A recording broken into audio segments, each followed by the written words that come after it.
વલસાડ જિલ્લામાં શિક્ષણ વિભાગ દ્વારા આજે મદ્રેસાઓમાં ચેકિંગ કરવામાં આવ્યું। જિલ્લામાં 36 જેટલા મદ્રેસાઓ આવેલા છે। આ મદ્રેસાઓમાં વિદ્યાર્થીઓને કેવો અભ્યાસ કરાવવામાં આવી રહ્યો છે, શું સુવિધાઓ ઉપલબ્ધ કરાવવામાં આવી રહી છે તેનો સર્વે કરવામાં આવ્યો। જરૂરી ભૌતિક સુવિધાઓ ઉપલબ્ધ છે કે નહીં તે અંગે પણ તપાસ કરવામાં આવી।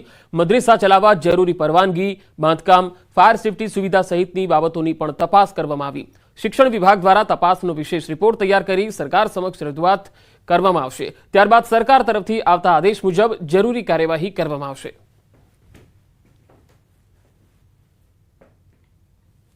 ગઈકાલે વીસીના માધ્યમથી અમને સૂચના આપવામાં આવેલી અને અમે અમારી ટીમ બનાવી અને તમામ ટીમના સભ્યો જે તે મદ્રેસામાં જઈ અને એની પ્રાથમિક માહિતી લીધી છે। મદ્રેસાના સર્વે કરવા ગયેલા આચાર્ય પર હુમલો થઈ ગયો। અમદાવાદના દરિયાપુરમાં આચાર્ય પર હુમલો થયો।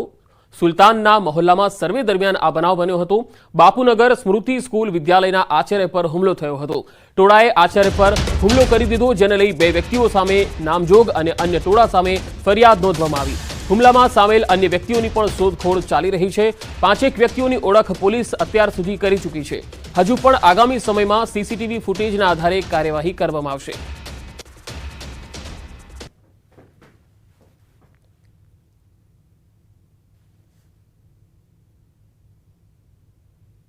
तो હું जो फोटो पाड़वा जो 10-15 पहला आई तो मार टापली दाव चालू कर दीधो पछी तो 100-150 माणसो आई टापली कोई आपणे छूटवानी जग्या ना मळे। फोटा पाड़वानी कामगीरी करता हता ते दरमियान બે થી 3 માણસો તથા અન્ય ટોળાઓ દ્વારા તેમને રોકવામાં આવેલ અને કહેવામાં આવેલ કે તમે આ કામગીરી કેમ કરી રહ્યા છો। એમની સાથે હાથ ચાલાકી કરીને ફોટા પાડતા હતા તે દરમિયાન તેમનો મોબાઈલ ઝૂંટવી લેવામાં આવેલ અને એમની સાથે મારામારી તથા બોલાચાલી કરવામાં આવેલ। જે સંદર્ભે ફરિયાદી દ્વારા દરિયાપુર પોલીસ સ્ટેશનમાં ગુનો દાખલ કરાવવામાં આવેલ છે, જેમાં રાયોટિંગ, લૂંટની કલમ તથા સરકારી કામમાં રૂકાવટના ગુના દાખલ કરવામાં આવેલ છે। હાલમાં 2 આરોપી ફરહાન અને ફૈઝલ તથા અન્ય 5 આરોપી વિરુદ્ધ દરિયાપુર પોસ્ટે ખાતે ગુનો દાખલ કરી વધુ તપાસ હાથ ધરવામાં આવેલ છે। સર્વેની અંદર મદ્રેસામાં કેટલા બાળકો અભ્યાસ કરે છે, 6 થી 14 વર્ષના બાળકોની સરકારની જવાબદારી છે એમને અભ્યાસ સુધી પહોંચાડવા। એ 6 થી 14 વર્ષના બાળકોનું ટ્રેકિંગ કરવું, મદ્રેસામાં જતા બાળકો રેગ્યુલર સ્કૂલિંગમાં જાય છે કે નહીં એની તપાસ કરવી, એ બાળકો મદ્રેસામાં જે જાય છે એ લોકો કઈ શાળામાં ભણી રહ્યા છે, આ બધી માહિતીનું એકત્રીકરણ કરવા માટે અમારા કર્મચારીને ત્યાં મોકલવામાં આવેલા હતા।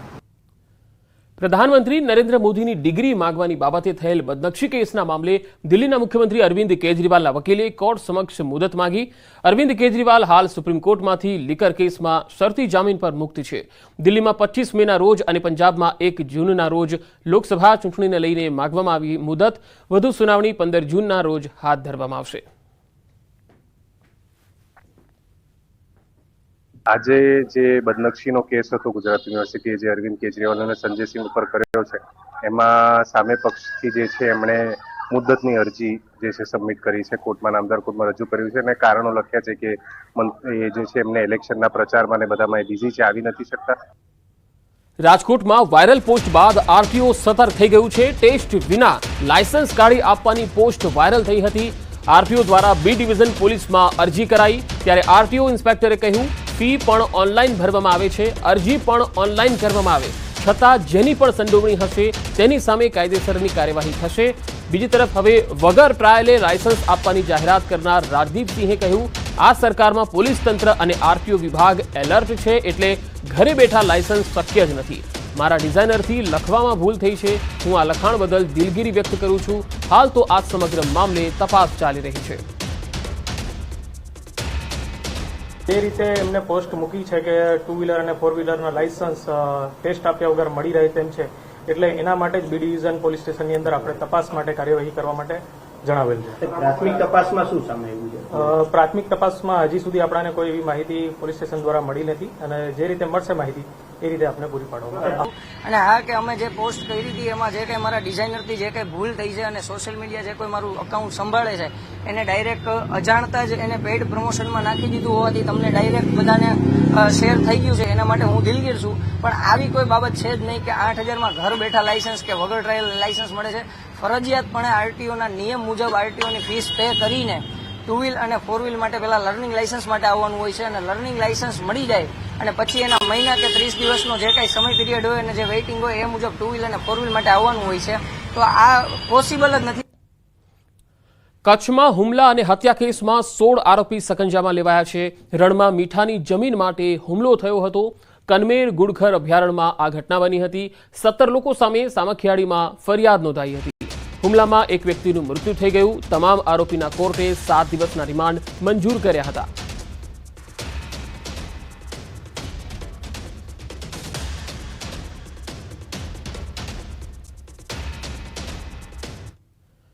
સૂતેલી મહિલાનો કાન કાપીને દાગીનાની લૂંટ થઈ ગઈ. વડોદરાના પાદરાના ડભાસા ગામનો આ બનાવ. વૃદ્ધા સૂતેલા હતા અને તે સમયે મોઢું દબાવીને કાન કાપી મહિલાની સોનાની બુટ્ટી, વીંટી સહિતના દાગીનાની લૂંટનો બનાવ બન્યો. 2 અજાણ્યા લૂંટારુઓ લૂંટ કરીને ફરાર થઈ ગયા. અંદાજે 2 લાખના દાગીનાની લૂંટ થઈ છે. પાદરા પોલીસ આ સમગ્ર મામલે તપાસ કરી રહી છે. પાદરા પોલીસમાં ફરિયાદ દાખલ થઈ છે.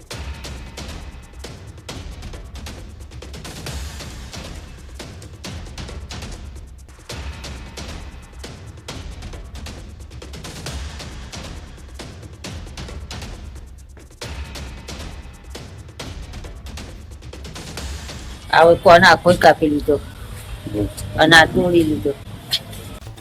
જૂનાગઢમાં સતત ચોથા દિવસે વરસાદી માહોલ યથાવત. સાસણ અને આસપાસના વિસ્તારોમાં વરસાદ પડ્યો. ગીર પંથકમાં ધોધમાર વરસાદ પડ્યો. મેંદરડાના ગ્રામ્ય વિસ્તારોમાં પણ વરસ્યો વરસાદ. જૂનાગઢ વિસાવદરમાં કરા સાથે વરસાદ. રામપરામાં કરા સાથે પડ્યો વરસાદ. કરા સાથે વરસાદથી ખેડૂતોમાં ચિંતા. કેરી પકવતા ખેડૂતોની ચિંતામાં વધારો. રાજકોટના ગ્રામ્ય વિસ્તારમાં વરસાદી માહોલ. જસદણ શહેર અને ગ્રામ્યમાં ધોધમાર વરસાદ પડ્યો. ભારે પવન અને વરસાદના કારણે વૃક્ષો વીજપોલ ધરાશાયી થયા. ભારે પવનના કારણે દુકાનોના પતરા ઉડ્યા. ભારે વરસાદના કારણે ખેતરોમાં ભરાયા પાણી. તો આ તરફ સૌરાષ્ટ્રની સાથે સાથે ઉત્તર ગુજરાતમાં પણ વરસાદ વરસ્યો. અંબાજીના દાંતા પંથકમાં સતત ચોથા દિવસે વરસાદી માહોલ છવાયો. ભારે પવન સાથે વરસાદ થતા લોકોને મુશ્કેલીનો સામનો કરવો પડ્યો. અમરેલીમાં વડિયામાં કડાકા ભડાકા સાથે વરસાદ પડ્યો. ભારે પવન સાથે વરસાદ પડ્યો. વરસાદથી પાકને નુકસાનની ભીતિ. ખેડૂતોમાં ચિંતાના વાદળો છવાયા. અમરેલીના ધારી પંથકમાં ધોધમાર વરસાદ વરસ્યો. સરસિયા, મોરઝર, માણાવાવ, ગોપાલગામમાં વરસાદ થયો. મોજર ગામે વરસાદના કારણે આંબાના બગીચાઓમાં મોટું નુકસાન. અમરેલીના બગસરા શહેર અને ગ્રામ્યમાં વરસાદી માહોલ છવાયો. બગસરાના સમઢિયાળા, કાગદડી, હામાપુરમાં વરસાદ. ભારે પવન સાથે વરસાદથી ખેડૂતોની ચિંતામાં વધારો.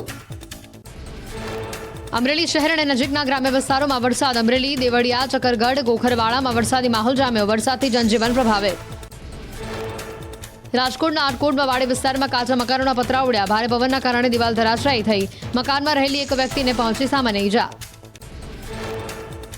સાબરકાંઠા જિલ્લાના ઈડરના ગ્રામ્ય વિસ્તારોમાં વરસાદ ખાબક્યો. કાળઝાળ ગરમી અને બફારા બાદ ભારે પવન સાથે વરસાદ વરસ્યો. જુવાર બાજરીના પાકને નુકસાનની ભીતિ. આ તરફ અમરેલીના સાવરકુંડલા પંથકમાં ધોધમાર વરસાદ વરસ્યો. લીલિયા પંથકના વંડા, વાશિયાળી, મેકડા ગામે વરસાદ થયો. ખાલપર, અકોડા સહિતના ગામમાં વરસાદ વરસ્યો. લીલિયાના બવાડી, બાવડામાં ભારે પવન સાથે ધોધમાર વરસાદ ખાબક્યો.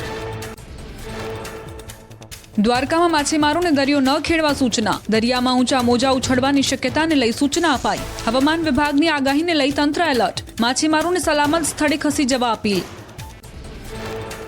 23 મે ઓડિશાના દરિયા કિનારે વાવાઝોડું ટકરાવવાની સંભાવના. બંગાળની ખાડીમાં સક્રિય થઈ રહી છે સિસ્ટમ. વાવાઝોડાના કારણે મુંબઈ અને ગુજરાતમાં પડી શકે છે ભારે વરસાદ. રાજકોટમાં સતત બીજા દિવસે ગરમીનો પારો 41 ડિગ્રીને પાર. બિનજરૂરી ઘરની બહાર ન નીકળવા અપીલ. લૂથી બચવા લોકોને વધુ પડતા પ્રમાણમાં પ્રવાહીનું સેવન કરવાની અપાઈ સલાહ. સુરત, વલસાડમાં આગામી 5 દિવસ હીટવેવની આગાહી. પોરબંદર, ભાવનગર, દ્વારકા, કચ્છમાં પણ આકરી ગરમીની આગાહી. આગામી 5 દિવસ અમદાવાદમાં ઓરેન્જ એલર્ટ. ઉત્તર પશ્ચિમ, ઉત્તર પૂર્વના પવન ફૂંકાતા ગરમીનો અહેસાસ.